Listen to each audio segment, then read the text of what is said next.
Hello दोस्तों। हमारे 5 chapter complete हो गए हिस्ट्री के। हम क्लास 6 पढ़ रहे थे। ये हमारा छठा चैप्टर है, नए प्रश्न नए विचार। तो चलिए स्टार्ट करते हैं। इसमें हम बौद्ध धर्म के बारे में तथा जैन धर्म के बारे में बेसिक चीज़ें पढ़ेंगे और आगे आने वाली क्लासेस में भी इसके बारे में काफ़ी कुछ पढ़ेंगे, लेकिन इसमें बेसिक चीज़ें ही बताई गई हैं। तो चलिए उतनी पढ़ते हैं। इस बॉक्स को देख लेते हैं। अनघा निकली सैर पर। अनघा आज पहली बार अपने विद्यालय की ओर से सैर पर जा रही थी। इसके लिए उसने देर रात पुणे, महाराष्ट्र से वाराणसी, उत्तर प्रदेश की ट्रेन पकड़ी। स्टेशन पर अनघा को छोड़ने आई उसकी मां ने अध्यापिका से कहा, बच्चों को बुद्ध के बारे में बताने के साथ साथ उन्हें सारनाथ दिखाने भी ले जाइएगा। अब बुद्ध के बारे में पढ़ते हैं। बुद्ध की कहानी। बौद्ध धर्म के संस्थापक सिद्धार्थ थे, जिन्हें गौतम नाम से भी जाना जाता है। उनका जन्म लगभग 2500 वर्ष पूर्व हुआ था। यह वह समय था जब लोगों के जीवन में तेजी से परिवर्तन हो रहे थे, जैसा कि हमने चैप्टर 5 में पढ़ा है। महाजनपदों के कुछ राजा इस समय बहुत शक्तिशाली हो चुके थे। हजारों सालों के बाद फिर से नगर उभर रहे थे। गांवों के जीवन में भी बदलाव आ रहा था। इसके बारे में हम चैप्टर 9 में पढ़ेंगे।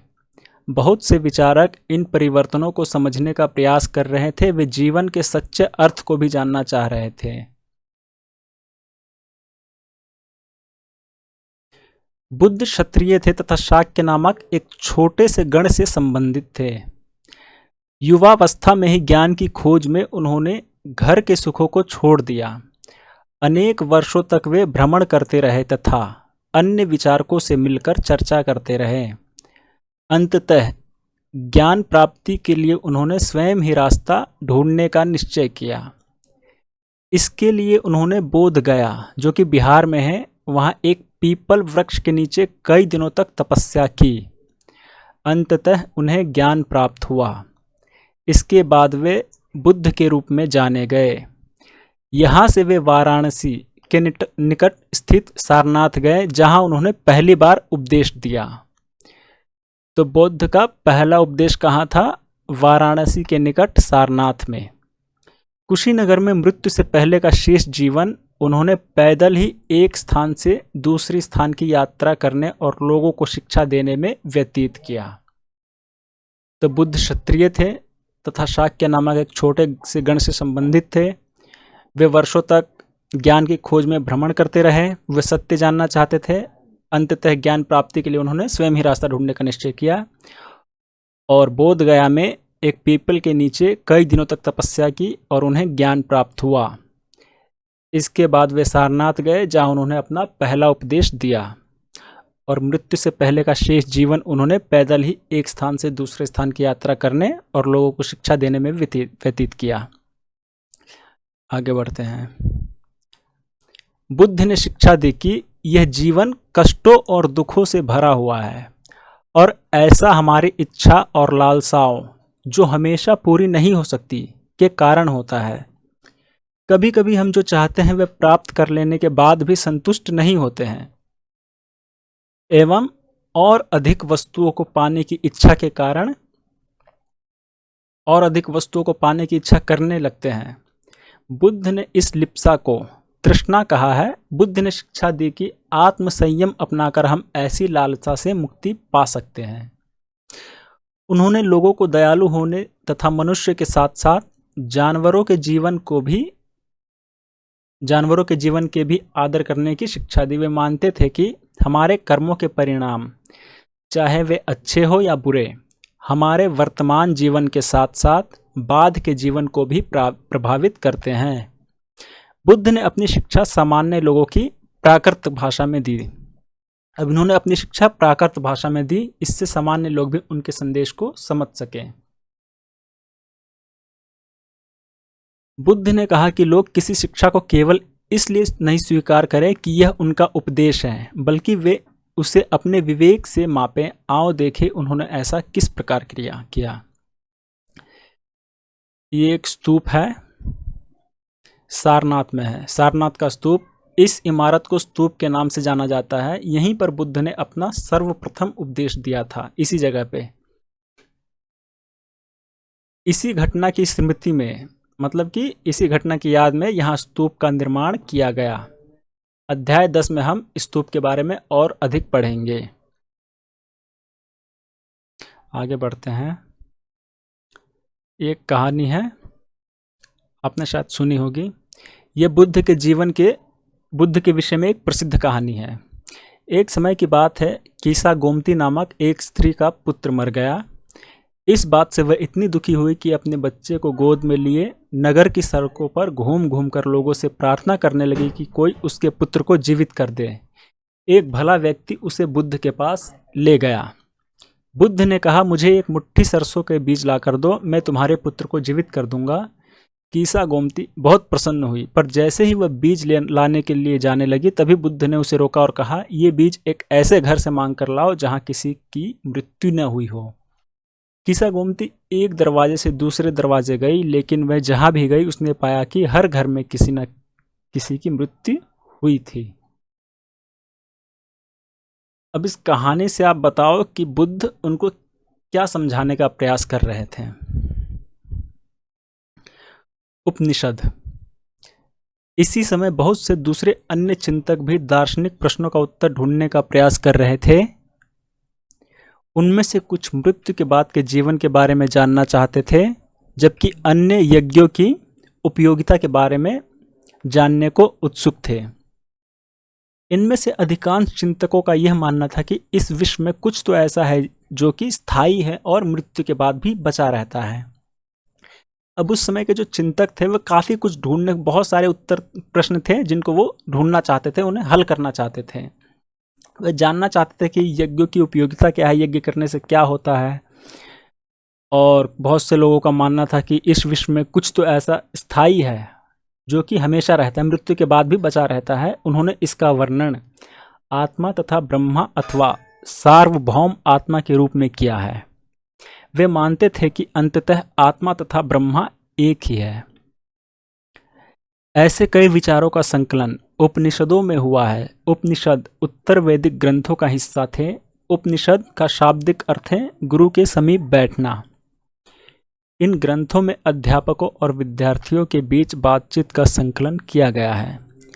प्रायः ये विचार सामान्य वार्तालाप के रूप में प्रस्तुत किए गए हैं।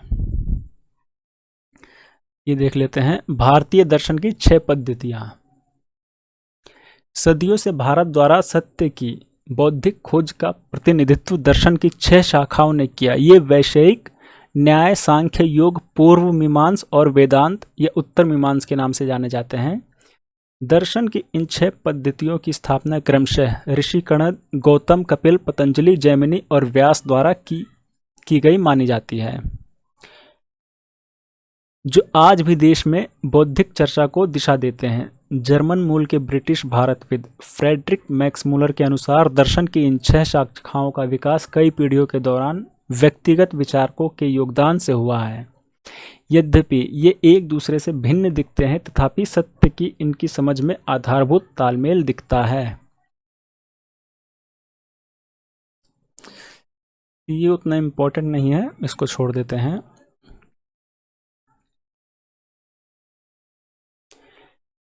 इन चर्चाओं में भाग लेने वाले अधिकांशतः पुरुष, ब्राह्मण तथा राजा होते थे। कभी कभी गार्गी, अपाला, घोषा, मैत्रेयी जैसी स्त्री विचारकों का भी उल्लेख मिलता है, जो अपनी विद्वता के लिए जानी जाती थी और वाद विवाद में भाग लिया करती थीं। अब जो निर्धन व्यक्ति हैं वे इस तरह के वाद विवाद में बहुत कम ही हिस्सा लेते थे। इस तरह का एक प्रसिद्ध अपवाद सत्यकाम जबाला का है। सत्यकाम जबाला का नाम उसकी दासी माँ के नाम पर पड़ा। सत्यकाम के मन में सत्य जानने की तीव्र जिज्ञासा उत्पन्न हुई। गौतम नामक एक ब्राह्मण ने उन्हें अपने विद्यार्थी के रूप में स्वीकार किया तथा वह अपने समय के सर्वाधिक प्रसिद्ध विचारकों में से एक बन गए। उपनिषदों के कई विचारों का विकास बाद में प्रसिद्ध विचारक शंकराचार्य के द्वारा किया गया, जिनके बारे में हम क्लास 7th में पढ़ेंगे। इस युग में कुछ अन्य विद्वान भी खोज कर रहे थे। उन्हीं प्रसिद्ध विद्वानों में एक पाणिनि ने संस्कृत भाषा के व्याकरण की रचना की। उन्होंने स्वरों तथा व्यंजनों को एक विशेष क्रम में रखकर उनके आधार पर सूत्रों की रचना की। ये सूत्र बीज गणित के सूत्रों से काफ़ी मिलते जुलते हैं। इसका प्रयोग कर उन्होंने संस्कृत भाषा के प्रयोगों के नियम लघु सूत्रों के रूप में लिखे। अब जैन धर्म के बारे में थोड़ा सा पढ़ेंगे। अब इसी युग में अर्थात लगभग 2500 वर्ष पूर्व ही जैन धर्म के 24वें तथा अंतिम तीर्थंकर वर्धमान महावीर ने भी अपने विचारों का प्रयास किया। वह वज्जी संघ के लिच्छवी कुल के एक क्षत्रिय राजकुमार थे। इस संघ के बारे में हमने चैप्टर 5 में पढ़ा है। मगध वज्जी के बारे में हमने पढ़ा था। 30 वर्ष की आयु में उन्होंने घर छोड़ दिया और जंगल में रहने लगे। 12 वर्ष तक उन्होंने कठिन एवं एकाकी जीवन व्यतीत किया। इसके बाद उन्हें ज्ञान प्राप्त हुआ। अब उन्होंने 30 वर्ष की आयु में ही घर छोड़ दिया था और जंगल में रहने लगे, और 12 वर्ष तक कठिन एवं एकाकी जीवन मतलब एकांत में जीवन व्यतीत करने के बाद उन्हें ज्ञान प्राप्त हुआ। उनकी शिक्षा सरल थी। सत्य जानने की इच्छा रखने वाले प्रत्येक स्त्री व पुरुष को अपना घर छोड़ देना चाहिए। उन्हें अहिंसा के नियमों का कड़ाई से पालन करना चाहिए, अर्थात किसी भी जीव को न तो कष्ट देना चाहिए और न ही उसकी हत्या करनी चाहिए।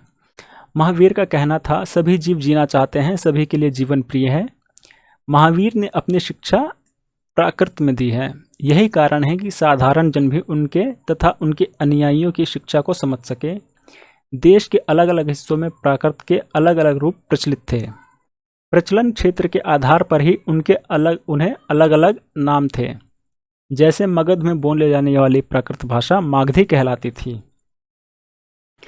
जैन नाम से जाने गए महावीर के अनुयायियों को भोजन के लिए भिक्षा मांगकर सादा जीवन बिताना होता था। अब जो उनके अनुयायी थे उनको भोजन के लिए भिक्षा मांगकर उन्हें सादा जीवन बिताना होता था। उन्हें पूरी तरह से ईमानदार होना पड़ता था तथा चोरी न करने की उन्हें सख्त हिदायत दी थी। उन्हें ब्रह्मचर्य का पालन करना होता था। पुरुषों को वस्त्रों सहित सब कुछ त्याग देना पड़ता था। चलिए आगे बढ़ते हैं।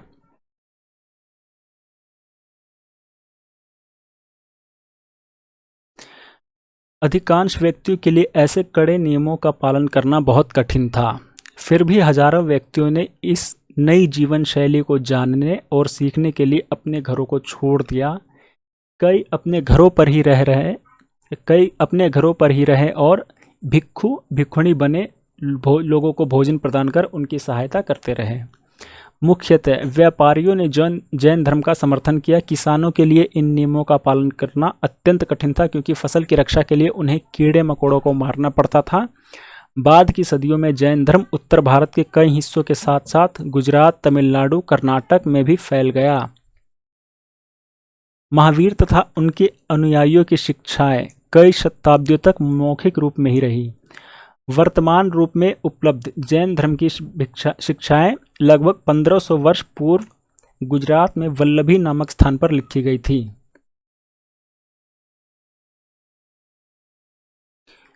संघ के बारे में पढ़ते हैं। महावीर तथा बुद्ध दोनों का ही मानना था कि घर का त्याग करने पर ही सच्चे ज्ञान की प्राप्ति हो सकती है। ऐसे लोगों के लिए उन्होंने संघ नामक संगठन बनाया, जहां घर का त्याग करने वाले लोग एक साथ रह सके। संघ में रहने वाले बौद्ध भिक्षुओं के लिए बनाए गए नियम विनय पिटक नामक ग्रंथ में मिलते हैं। अब ये बौद्ध धर्म का एक ग्रंथ है विनय पिटक। विनय पिटक से हमें पता चलता है कि संघ में पुरुषों और स्त्रियों के रहने की अलग अलग व्यवस्था थी। सभी व्यक्ति संघ में प्रवेश ले सकते थे। हालांकि संघ में प्रवेश लेने के लिए बच्चों को अपने माता पिता से, दासों को अपने स्वामी से, राजा के यहाँ काम करने वाले लोगों को राजा से तथा कर्जदारों को अपने देनदारों से अनुमति लेनी होती थी। एक स्त्री को इन सब के लिए अपने पति से अनुमति लेनी होती थी। संघ में प्रवेश लेने वाले स्त्री पुरुष बहुत सादा जीवन जीते थे। वे अपना अधिकांश समय ध्यान करने में बिताते थे और दिन के एक निश्चित समय में वे शहरों तथा गांवों में जाकर भिक्षा मांगते थे। यही कारण है कि उन्हें भिक्षु तथा भिक्षुणी कहा गया है। ये साधु के लिए प्राकृत शब्द हैं।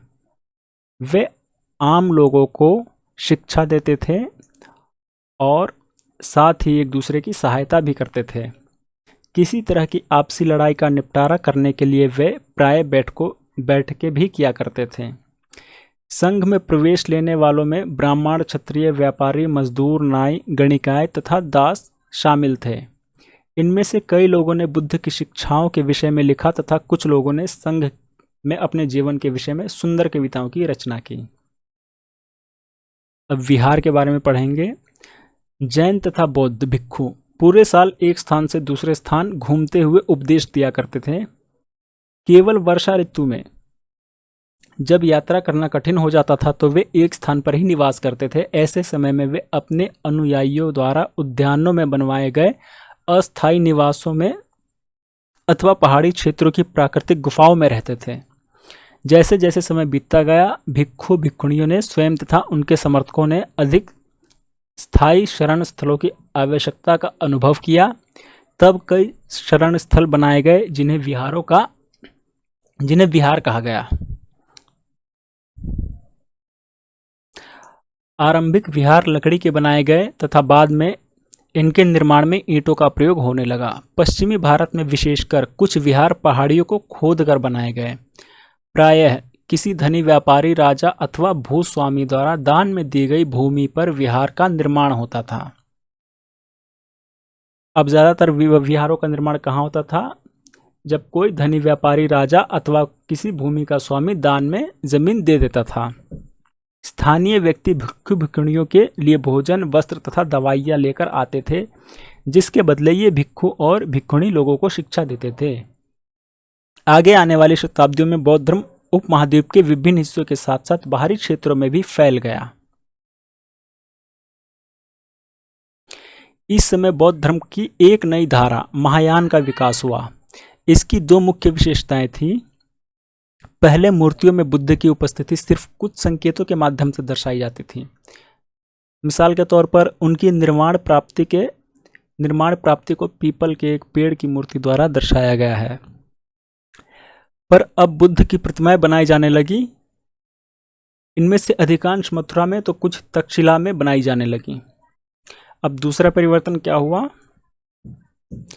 बोधिसत्व में आस्था को लेकर आया। बोधिसत्व उन्हें कहते हैं जो ज्ञान प्राप्ति के बाद एकांतवास में ध्यान करते हुए साधना कर सकते थे, लेकिन ऐसा करने के बजाय वे लोगों को शिक्षा देने और मदद करने के लिए सांसारिक परिवेश में ही रहना ठीक समझने लगे। धीरे धीरे बोधिसत्व की पूजा काफी लोकप्रिय हो गई और पूरे मध्य एशिया, चीन और बाद में कोरिया तथा जापान तक फैल गई।